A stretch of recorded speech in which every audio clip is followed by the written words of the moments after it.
محبت کا انتقام۔ یہ کہانی ہے ایک بڑے شہر میں رہنے والی لڑکی عالیہ کی، جو ایک سیدھی سادھی مگر دلکش لڑکی تھی، خواب دیکھنے والی اور اپنی زندگی میں محبت تلاش کرنے والی۔ وہ ایک پرائیویٹ یونیورسٹی میں پڑھتی تھی اور اکثر لائبریری کے کونے میں بیٹھ کر کہانیاں اور ناول پڑھا کرتی تھی۔ اس کی زندگی بالکل عام تھی، لیکن دل کے اندر ایک خواہش چھپی ہوئی تھی کہ اسے وہ شخص ملے جو اس کی زندگی کو مکمل کر دے۔ اسی یونیورسٹی میں ایک لڑکا احمد بھی تھا، خوش شکل، ذہین اور سب کا پسندیدہ۔ احمد اپنی کلاس کا سب سے ہونہار طالب علم تھا اور دوسروں کی مدد کرنے والا۔ دونوں کی ملاقات ایک دن لائبریری میں ہوئی، جب عالیہ کے ہاتھوں سے کتابوں کا ڈھیر زمین پر گر گیا اور احمد نے مسکراتے ہوئے کتابیں اٹھا کر کہا، "شاید یہ کتابیں آپ سے زیادہ بھاری ہیں۔" عالیہ نے چیختے ہوئے شکریہ ادا کیا اور یہیں سے ایک خاموش سی دوستی شروع ہوئی۔ رفتہ رفتہ ان کی ملاقاتیں بڑھنے لگیں، کبھی گروپ پروجیکٹ کے بہانے، کبھی کیفے ٹیریا میں چائے پینے کے دوران۔ احمد اور عالیہ کے درمیان ایک خاص تعلق قائم ہو گیا، جو دوستی سے بڑھ کر کچھ تھا، مگر ابھی کسی نے اعتراف نہیں کیا تھا۔ ان کی مسکراہٹیں، آنکھوں کا تبادلہ اور چھوٹی چھوٹی باتیں، سب کچھ محبت کی نشانی تھی۔ مگر جہاں محبت ہوتی ہے، وہاں آزمائش بھی آتی ہے۔ اسی یونیورسٹی میں ایک اور لڑکا ریحان تھا، جو بظاہر خوش اخلاق اور امیر گھرانے کا چشم و چراغ تھا، مگر دل کے اندر حسد اور برائی سے بھرا ہوا۔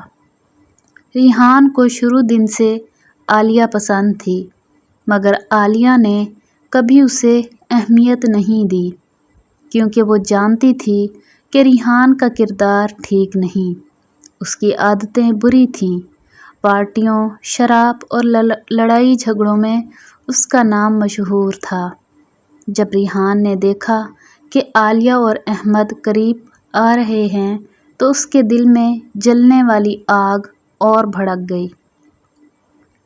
کہانی کا رخ ایک دن بدلا، جب یونیورسٹی کے ایک ایونٹ میں احمد نے ہمت کر کے عالیہ کو پرپوز کیا۔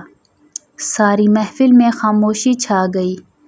احمد نے سب کے سامنے کہا، "عالیہ، میں تم سے محبت کرتا ہوں اور چاہتا ہوں کہ تم میری زندگی کا حصہ بنو۔" اس نے سر جھکا کر ہاں کر دی۔ محفل تالیوں سے گونج اٹھی، مگر ایک کونے میں کھڑا ریحان اپنی مٹھی بھینچ رہا تھا۔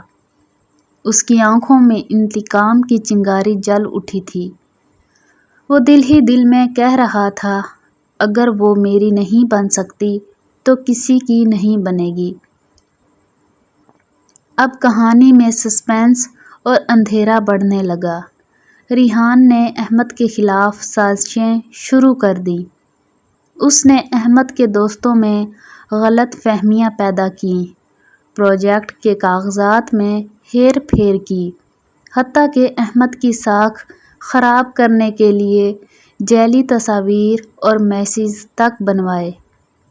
احمد کو لگنے لگا کہ کوئی نہ کوئی کھیل کھیلا جا رہا ہے، مگر وہ عالیہ کو پریشان نہیں کرنا چاہتا تھا۔ لیکن عالیہ بھی سمجھدار تھی، وہ جان گئی کہ یہ سب ریحان کا کام ہے۔ ایک دن اس نے ریحان سے سیدھے الفاظ میں کہا، "ریحان، تمہاری یہ حرکتیں تمہیں کہیں نہیں لے کر جائیں گی۔ احمد میری محبت ہے اور رہے گا۔" یہ سن کر ریحان نے طنزیہ ہنسی اور کہا، "محبت تمہیں لگتا ہے احمد تمہیں بچا سکے گا؟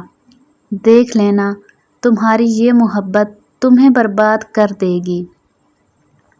وقت گزرتا گیا، احمد اور عالیہ کی محبت مضبوط ہوتی گئی، مگر ریحان کے وار بھی بڑھنے لگے۔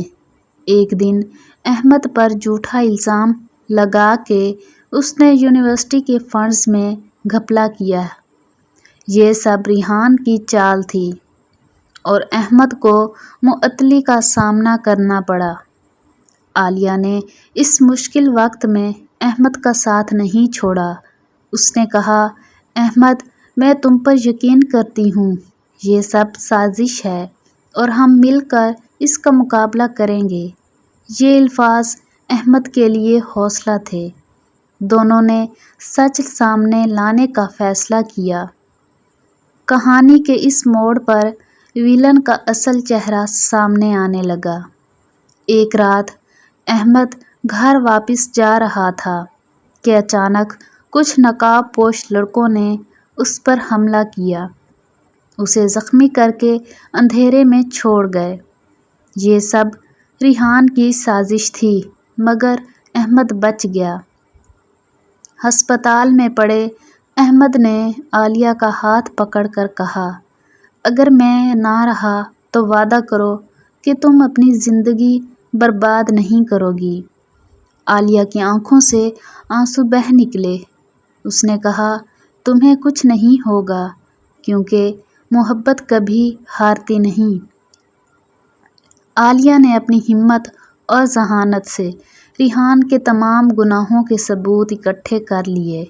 اس نے یونیورسٹی کے بورڈ کو سب کچھ دکھایا اور پولیس کے سامنے ریحان کا پردہ فاش کیا۔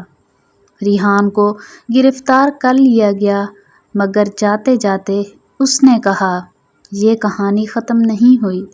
تم نے میری محبت کا مذاق اڑایا ہے اور ایک دن تمہیں اس کی قیمت چکانی ہوگی۔ احمد اپنی معطلی سے بری ہو گیا۔ یونیورسٹی میں اس کی عزت بحال ہو گئی اور عالیہ کے والدین نے بھی احمد کو قبول کر لیا۔ دونوں کی شادی ایک خوبصورت تقریب میں ہوئی، مگر ان کی زندگی کے بیچ وہ لمحے ہمیشہ کے لیے یادگار بن گئے جب محبت نے سسپینس اور انتقام کے اندھیروں کو شکست دی۔